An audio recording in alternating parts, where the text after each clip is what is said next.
Troy. Yep. I'm James's brother. Cousin. Dean, thank you so much for meeting me here. Nice meeting you I too. appreciate you taking the time. Same as well. Thank you. Thanks for being here. Great, so I'm actually really excited to meet you.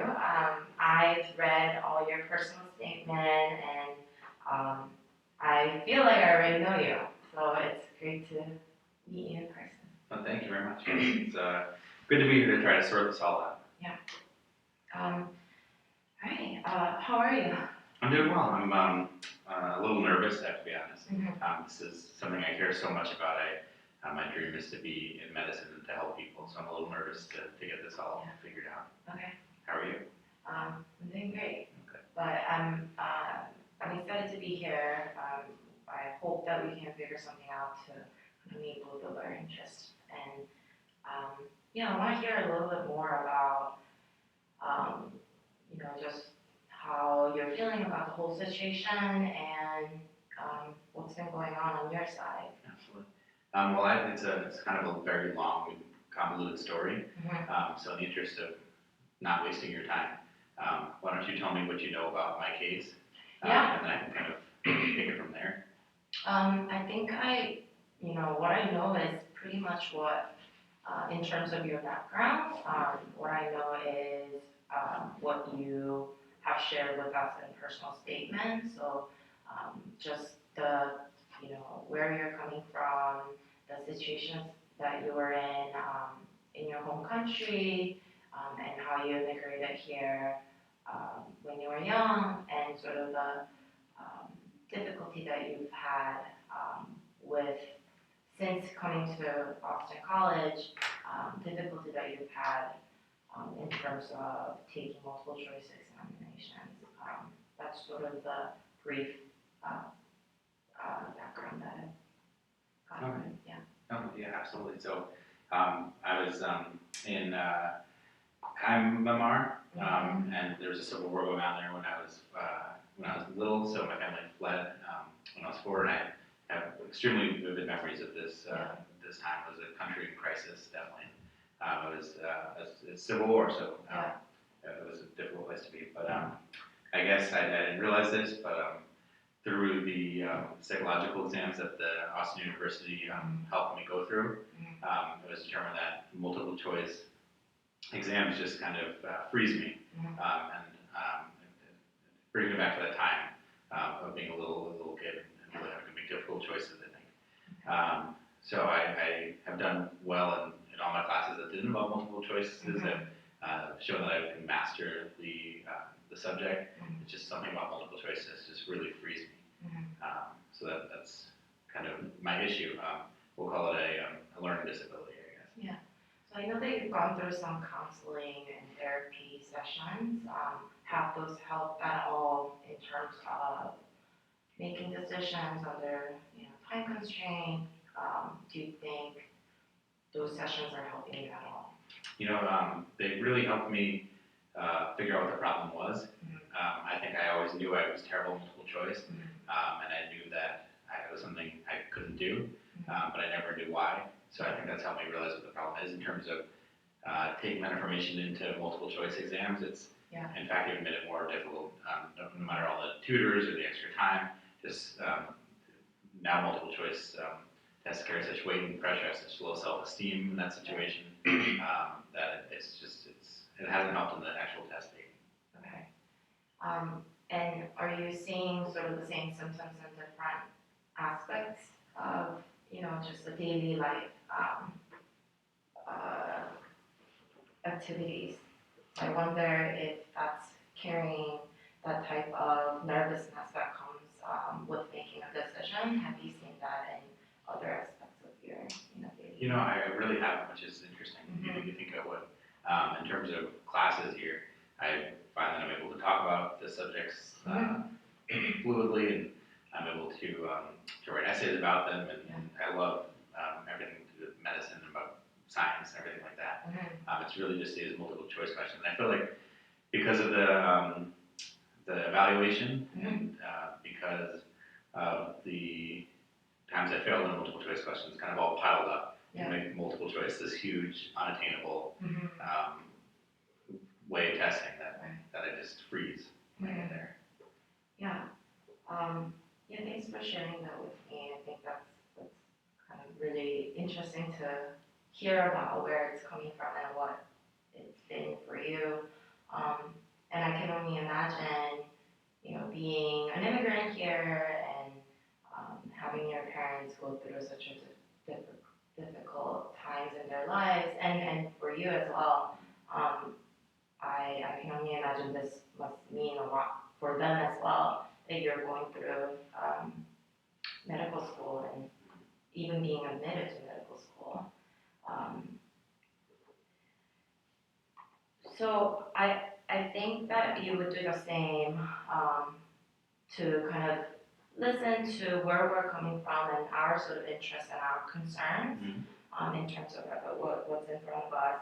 So I think there are two things. One is that it's not just about the multiple choice exam, but it's really that we strongly believe that multiple choice assessment and the type of assessment is training the future doctors in making quick decisions under time constraints. I think that that's something that doctors would have to do, making um,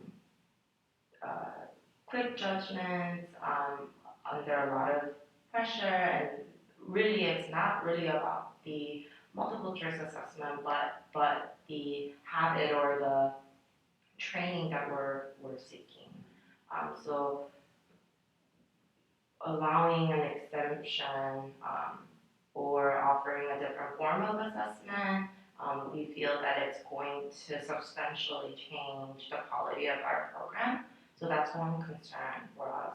The second concern is definitely around the donors and financial concerns of being able to attract and retain quality students.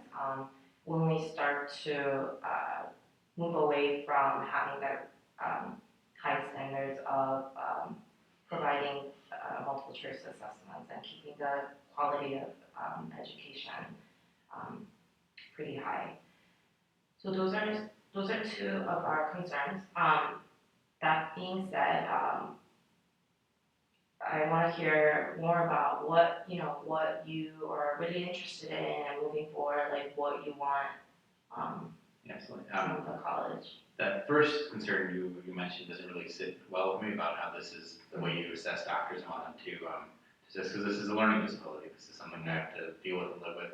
It's if you can't be telling someone in a wheelchair, our doctor has to move quickly through the emergency room, so you really shouldn't be a doctor.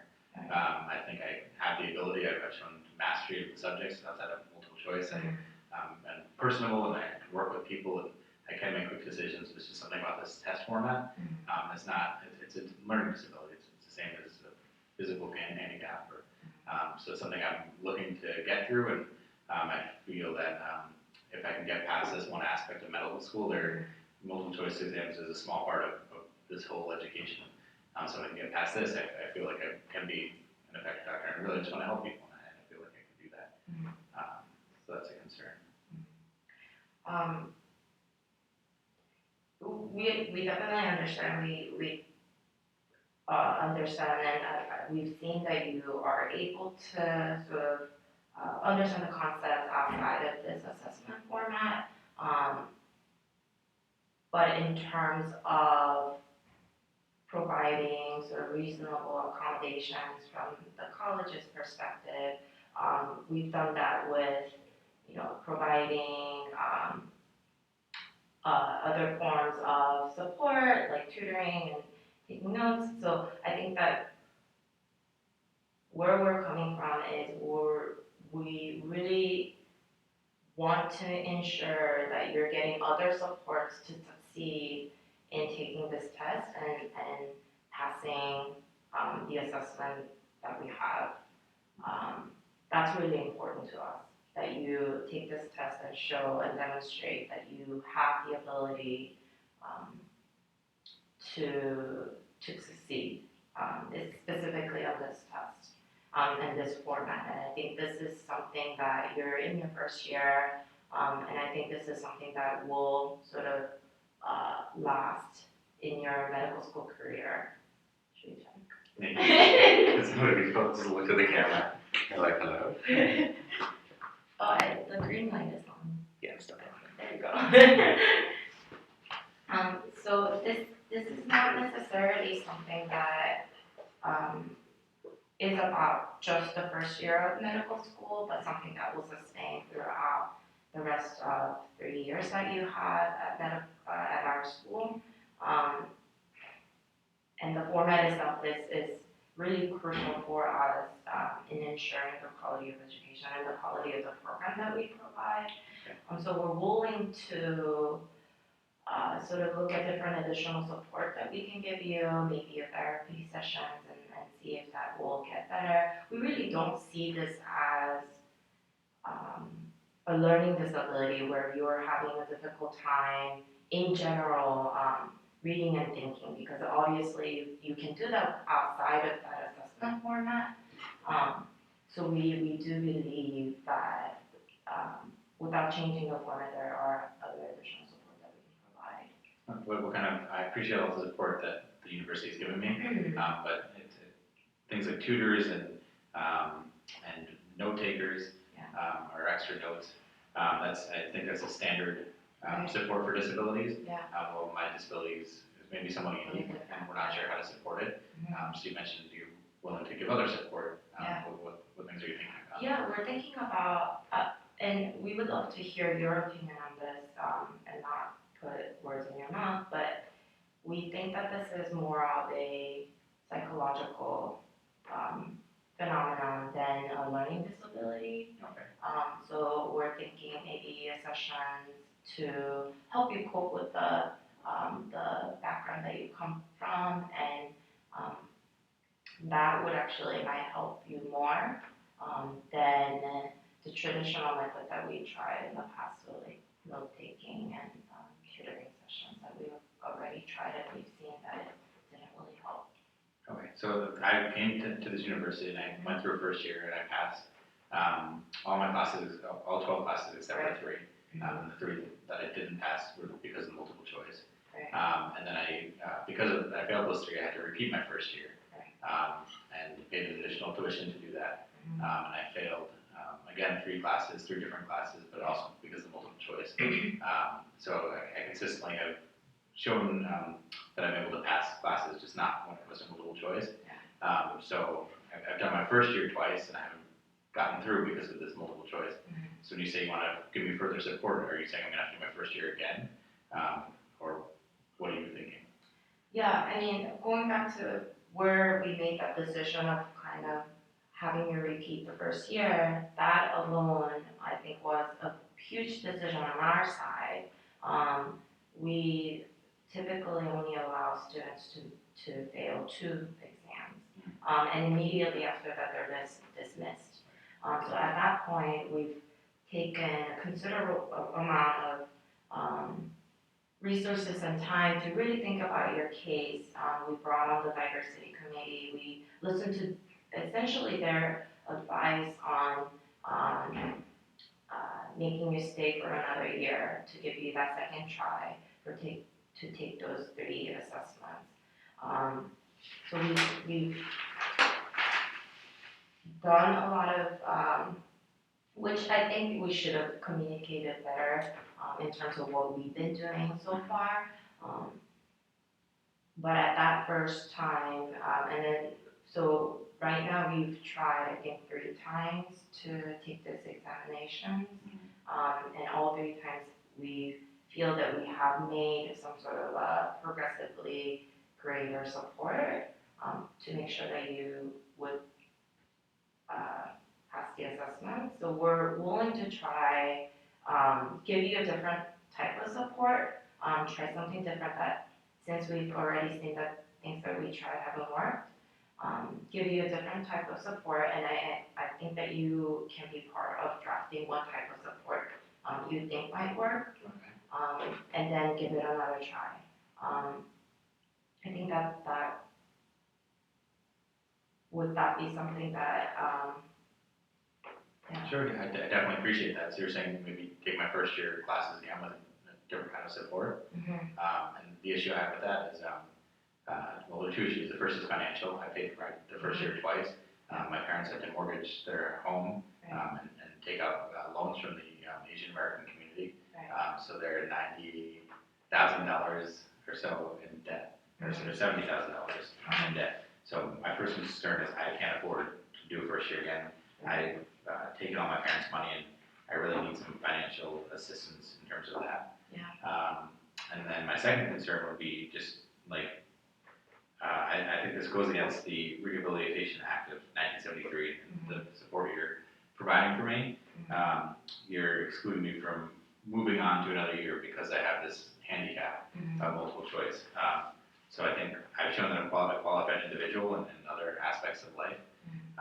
So I think there needs to be another solution in terms of moving forward rather than going back and taking these tests again. So it's clear that these tests are not for me. That's one of the aspects. So financially, I need to figure this out, and then in terms of moving forward, I want to be a doctor. Yeah, and we would love to support you in every way that we can to make sure that happens. And we really do see the capability that you have, and also just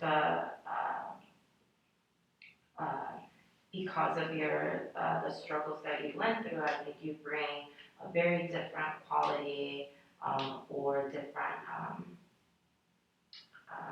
advantage to our campus, sharing your stories with our students who don't normally hear about the struggles that people have outside of the state. So we definitely do see a huge value in keeping you here.